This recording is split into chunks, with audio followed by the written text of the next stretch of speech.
আজকে একটা খুশি সংবাদ আছে, ভারতের জন্য বড় ভয়াবহ দুঃসংবাদ এটা। আমার নেত্রকোনার কৃতি সন্তান Lutfuzzaman Babar, we are looking for শত্রুস, বের হয়ে গেছে। নেত্রকোনার লৌহ মানব, সাহস আছে, 10 ট্রাক আর 20 ট্রাক লাগে আমরা আনবো ইনশাআল্লাহ। ভারতকে শায়েস্তা করবার জন্য হিন্দুত্ববাদীরা বাংলাদেশ দখল করবে। অপ্রিয় মুসলিম উম্মাহ, মুসলিম উম্মার যুবকেরা, তোমাদেরকে বলি, এটা আমাদের প্রাণের দাবি তোমাদের প্রতি। যদি বাংলাদেশকে দখল করা তো দূরের কথা, হিন্দুত্ববাদীদের চোখ যদি এদেশের ভূখণ্ডের উপর পড়ে, হিন্দুত্ববাদীদের বিরুদ্ধে দাঁত ভাঙা জবাব দেওয়ার জন্য তৈরি আছো তো ইনশাআল্লাহ? তৈরি আছো তো ইনশাআল্লাহ?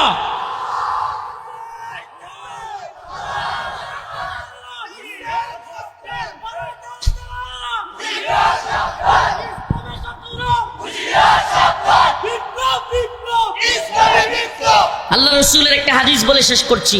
ইসাবাতানে মিন উম্মতি, ইসাবাতানে মিন উম্মতি আহরাজাহুমুল্লাহু মিনান নার, ইসাবাতুন তাগজুল হিন্দা ওয়া ইসাবাতু মা ঈসা ইবনে মারইয়াম। সুবহানাল্লাহি ওয়া বিহামদিহি। আল্লাহ রাসূল বলেছেন, এটা অস্বীকার করবার সুযোগ নাই। কেন নাই? কারণ এমন এক ব্যক্তি বলেছেন যার 2 ঠোঁটের মাঝখান দিয়া জীবনে কোনোদিন মিথ্যা বের হয় না। সুবহানাল্লাহ। এটা শুধু আমরা স্বীকার করি না, মক্কার কাফের মুশরিকরা পর্যন্ত এ কথা স্বীকার করত। আমাদের রসুলকে তারা পাগল বলতো, জাদুকর বলতো, গণক বলতো, কিন্তু কোনোদিন মক্কার কাফেররাও মিথ্যাবাদী বলে নাই। আমার সেই রসুল বলেছেন, ইসাবাতানে মিন উম্মতি আখরাজাহুমুল্লাহু মিনান নার, ইসাবাতুন তাগজুল হিন্দা ওয়া ইসাবাতু মা ঈসা ইবনে মারইয়াম। আমার উম্মতের 2টা দলের সাথে যুদ্ধ হবে, আর এই 2টা দল আমি তাদেরকে জাহান্নাম থেকে মুক্তি ঘোষণা দিলাম। একটা দল ইসাবাতুন তাগজুল হিন্দা, হিন্দুস্তানের সাথে মুসলমানদের এক ভয়াবহ যুদ্ধ হবে, সেই যুদ্ধে শরীক হওয়া মুজাহিদ, সেই দলটা। প্রিয় হাজিরিন, আখিরি পয়গাম, সেই দলে আমরা শরীক হইতে রাজি আছি তো ইনশাআল্লাহ? মুসলিমদের দলে শরীক হইতে প্রস্তুত আছি তো ইনশাআল্লাহ? লিল্লাহি তাকবীর, লিল্লাহি তাকবীর। এই দিল্লি না ঢাকা, দিল্লি না ঢাকা, আপোষ না সংগ্রাম, দালালি না রাজপথ, গোলামি না আজাদি, গোলামি না আজাদি। নাসরুম মিনাল্লাহ ওয়া ফাতহুন করিব। আখিরি পয়গাম, আমাদের এই বিপ্লব আসলো, 70 থেকে 80 জন মাদ্রাসার ছাত্র জীবন দিল, কত তালিবুল ইলম জীবন দিল। যেহেতু ভাই পাশে, এই কথাটা শুধু বলে শেষ করি। আমরা এখন দেখতেছি প্রথম আলো সহ হিন্দুত্ববাদীদের দালাল কিছু মিডিয়া, আলেমদের, ছাত্রদের, মাদ্রাসার ইসলামপন্থীদের এই যে এত বড় ত্যাগ, এটাকে অস্বীকার করতেছে এরা। এবং এই বসেন, শেষ কথা, এরা শুধু অস্বীকারই করতেছে না, আলেমদেরকে বিভিন্নভাবে জঙ্গি, মৌলবাদী, উগ্রবাদী ট্যাগ দেওয়ার প্ল্যান এরা করতেছে। আমি আপনাদের মাধ্যমে, আমার প্রিয় ভাইয়ের মাধ্যমে আমি জানাতে চাই, এদেশে ইসলামপন্থীরা যে ত্যাগ হাসিনার সময় স্বীকার করেছে, হাসিনার সবচেয়ে বেশি রুশান হলে পড়েছে এদেশের আলেম ওলামারা। আমি নিজে ব্যক্তিগতভাবে, আমি আমার কথা বলি, আল্লাহ মাফ করুক, আমার ব্যক্তিগত জাহির করার জন্য এইগুলো বলতেছি না, কিন্তু আমি আমার কথা বলি। প্রায় 32 মাস জেল কাটছি, 32 মাস, প্রায় 3 বছর, 26 দিনের মতো রিমান্ডে ছিলাম।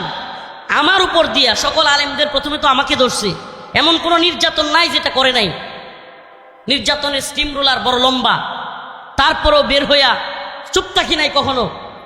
ভাইয়েরা যখন ডাক দিছে, ওনারা হয়তো দেখছে কিনা ভিডিওতে, আমি সর্বপ্রথম এমন এক ছেলে যে কিনা লাইভে আইসা আলেমদেরকে, মাদ্রাসা ছাত্রদেরকে ডাক দিয়া বলছি, সবাই বের হয়ে আসো। এখন শাহাদাতের সময় ডাকাতে বাড়ি থেকে ঢাকার দিকে আসার পথে ছাত্রলীগের হামলার শিকার হয়েছি। যেখানে হামলার শিকার হয়েছি ওখানেই ছাত্রদেরকে নিয়ে ওদেরকেও হামলা করছি, থাইমা থাকি নাই। আমাদের ক্ষমতার দরকার নেই, আমাদেরকে অমুক পদ দেন, তমুক পদ দেন, এটা আমাদের চাওয়াও না। কিন্তু দেখতেছি রাষ্ট্রের নতুন করে, রাষ্ট্রের গুরুত্বপূর্ণ স্থানে আবার গাদ্দাররা ঢুকে যাচ্ছে। এটা দেখতেছি গাদ্দাররা আবারও গাদ্দারি করতেছে। আমাদের পদের দরকার নাই, আমরা পদ, এই তন্ত্রমন্ত্রের পদ চাই না। কিন্তু যদি ক্ষমতা লোভী হইয়া আবারও কেউ ভারতের গোলামি কিংবা আমেরিকার গোলামি করবার চিন্তা করে, গোলামদেরকে লাঠি দিয়ে নামাইতে পারি আমরা। আব্দুল হামিদ খান বাসানি উনি বলেছিলেন, পিন্ডি ছেড়েছি দিল্লির গোলামির জন্য না। আমরা তো বলি পিন্ডি ছেড়েছি, দিল্লি ছেড়েছি, ওয়াশিংটনের গোলামির জন্য না। আমরা আল্লাহর গোলামিতে বিশ্বাসী।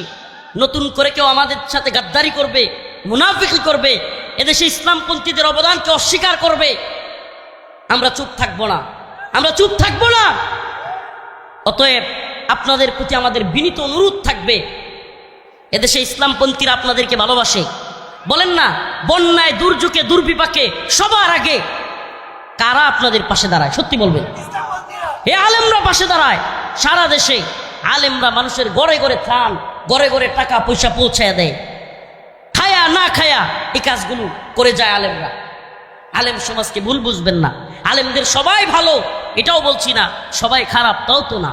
কিন্তু আলেমবিহীন সমাজ কখনোই কল্পনাও করা যায় না।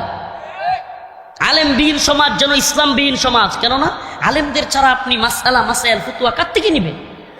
অতএব আলেমদের প্রতি বিদ্বেষ তৈরি করা, আলেমদেরকে জঙ্গি মৌলবাদী ট্যাগ দেয়া, এটা একটা ভারতীয় চক্রান্ত, এটা আমেরিকান চক্রান্ত। এই চক্রান্ত থেকে আল্লাহ আমাদেরকে হেফাজত করুক, বলেন আমিন। এবং সর্বশেষ কথা, বিপ্লব ধরে রাখা, বিপ্লব করার চাইতে আরো কঠিন। এই বিপ্লবকে ধরে রাখবার জন্য আমাদেরকে ঐক্যবদ্ধ থাকতে হবে, স্বতঃস্ফূর্তভাবে আমাদেরকে ওই বিপ্লবের যারা অগ্রনায়ক তাদেরকে সাপোর্ট করতে হবে। আল্লাহ পাক আমাদের সবাইকে ইসলামিক বিপ্লবের জন্য কবুল করুক, বলেন আমিন। কোরআনের বিপ্লবের জন্য কবুল করুক, বলেন আমিন। সুবহানাকাল্লাহুম্মা ওয়া বিহামদিক, আশহাদু আল্লা ইলাহা ইল্লা আনতা আস্তাগফিরুকা ওয়া আতুবু ইলাইক। সকলের কাছে দোয়া চেয়ে আমি বিদায় নিচ্ছি, দোয়া করে দিন। আলহামদুলিল্লাহি রাব্বিল আলামিন আর রহমানির রহিম মালিক ইয়াউমিদ্দিন ইয়্যাকা না'বুদু ওয়া ইয়্যাকা নাস্তাঈন আল্লাহুম্মা আরযুকনা শাহাদাতান ফি সাবিলিক আল্লাহুম্মা আরযুকনা শাহাদাতান ফি সাবিলিক। আয় আল্লাহ পাক, পরওয়ারদিগারে আলম, আমাদের জীবনের জিন্দেগানের সমস্ত গুনাহ খাতা মাফ করিয়া দেন।